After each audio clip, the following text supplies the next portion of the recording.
Bonjour et bienvenue au Pocket News. Aujourd'hui, au programme, toujours plus d'innovation et de créativité. Allez, c'est parti.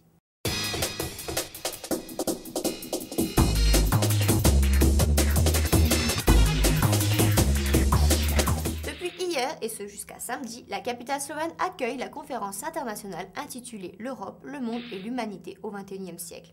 Principal événement organisé cette année pour promouvoir l'année européenne du dialogue interculturel. Préparée par l'Institut Nova Revija en coopération avec le ministère de la Culture slovène, cette conférence a pour objectif de répondre à deux questions. Quel message peut transmettre l'Europe et que peut-elle recevoir de la mondialisation?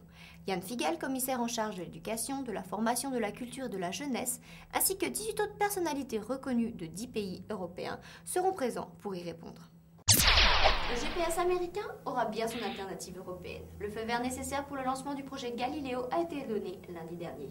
L'Agence spatiale européenne va donc lancer un appel d'offres pour que Galileo puisse être opérationnel dès 2013. L'ensemble des ministres européens des transports se sont enfin mis d'accord. Ce projet européen de radionavigation par satellite de 3,4 milliards d'euros sera intégralement financé par, roulement de tambour, par l'agent public. Content ?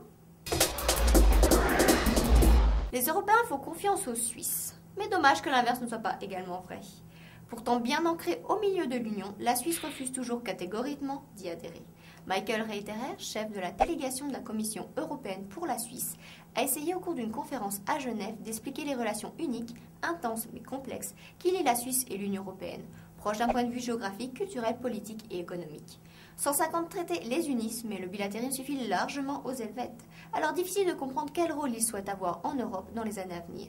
Le thème de la conférence était « L'Union européenne a-t-elle besoin de la Suisse et vice-versa » Resterons-nous encore longtemps sans réponse? La neutralité a bon dos. Pour ceux qui veulent déjà se préparer pour 2009, sachez que la Commission a tranché et que 2009 sera proclamée année de la créativité et de l'innovation. Les États membres auront comme mission de sensibiliser l'opinion publique, de promouvoir la recherche, l'enseignement scientifique et technologique, tout en mettant l'accent sur la création artistique et l'innovation culturelle. Un avion qui vole tout seul, si, c'est possible. Du moins, ce nouveau type d'avion n'aura pas besoin de combustible car il se servira de l'énergie solaire pour décoller, voler et atterrir, et ce même de nuit. Un tour du monde avec escale sur chaque continent est prévu, mais pas avant 2011, car pour l'instant l'avion n'est qu'au stade du prototype. Présenté cette semaine au Parlement européen, HBSIA fera 61 mètres, pèsera 1500 kg et volera à 70 km à l'heure. Cerise sur le gâteau, il ne contaminera pas. Voilà, c'est fini pour aujourd'hui et c'est fini pour cette semaine. Passez un bon week-end et rendez-vous lundi ici même dans Pocket TV pour la suite des news européennes. Bisous à tous.